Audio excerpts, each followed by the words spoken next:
hello, magandang hapon. So, ito, nandito na tayo ngayon at magpapaganda na tayo. Balitaan ko kayo guys kung anong gagawin. Good morning! So, ito na po siya guys.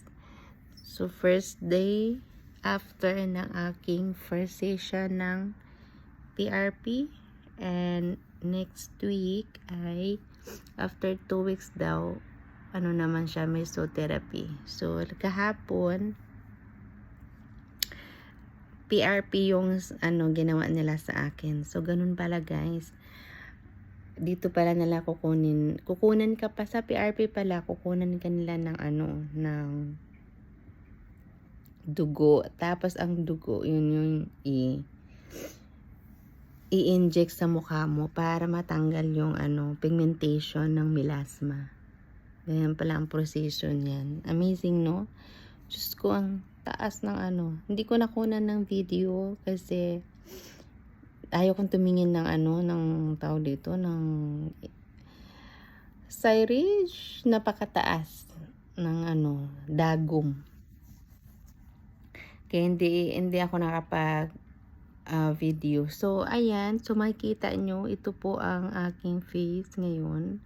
So, ang dami ko po kasing melasma dahil sa dami-dami kong pinaggagawa sa sarili ko. Yung, alam mo yung mga nakikita natin sa Facebook, o hindi kaya mga online, huwag nyo akong gayahin.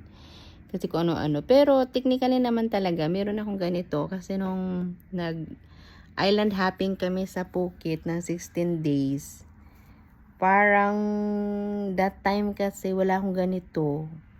Naglagay ako ng sunscreen yung sa face shop. Pero hindi ko nilagyan ng every 2 hours. Kasi kung nasa island ka pala, kailangan mo pala siyang maglagay ng every 2 hours. Kasi pag nasa mainit tayo, lalo sa beach, kalaban kasi natin yung araw. So, kailangan lagi tayo naglalagay ng sunscreen. And that time, medyo technically honesty. Tamad ako maglagay nun. Kaya nasira ang aking face. Ayan, kaya ganyan. Actually, hindi ako pimples na tao. Hindi ako mapimples na tao. So, wala akong kapimples, pero nagkaroon ako ng pigmentation ng melasma na yan dahil din doon. At saka pangalawa, recently lang, nakakita ako na para sa melasma. Bumili ako guys, online. So, ang ginawa ko, ginamit ko siya. Diyos ko po, habang nung ginamit ko siya, nagbalat. Nung nagbalat siya, oh my God. Diyos ko po. Parang pumuti ang mukha ko. Ngayon, pag pumuti ang mukha mo, lalo siyang lalabas yung melasma mo. Kaya yan nangyari.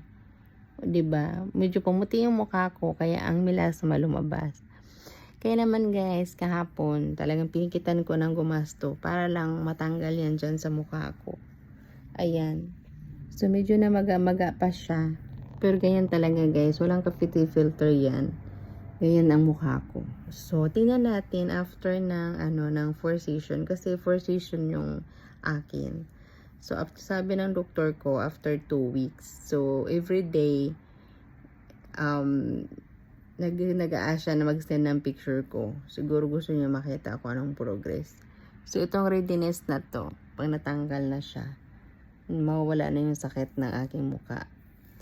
Tapos, alam mo yun, yung maglagay ko kanina ng sunscreen, kasi sabi niya sa akin, sunscreen, tsaka cream lang ilalagay sa morning, tsaka afternoon. Yun lang muna. Today is my first day kasi kahapon ito ginawa. So, tingnan natin kung anong mga pangyayari. So, nandito ako sa sofa, guys. So, yan lang po ang balita. Yan lang po ang aking may update sa inyo. So, tingnan natin, guys, ang before and after. So, after siguro ng 4 session, tingnan natin kung matanggal ba talaga itong melasma. So, see you! God bless everyone and Happy New Year! So, ayan, makikita nyo dyan kinuhang aking dugo. O, ito na. Nilagyan na nila ako ng anesthesia. At ayan na guys, ang before and after. Ayan na siya. Tapos, syempre, nagutom tayo. Kailangan natin kumain sa Tim Hortons. Ayan lang muna. At ito na tayo guys. Ayan naman. Happy New Year everyone!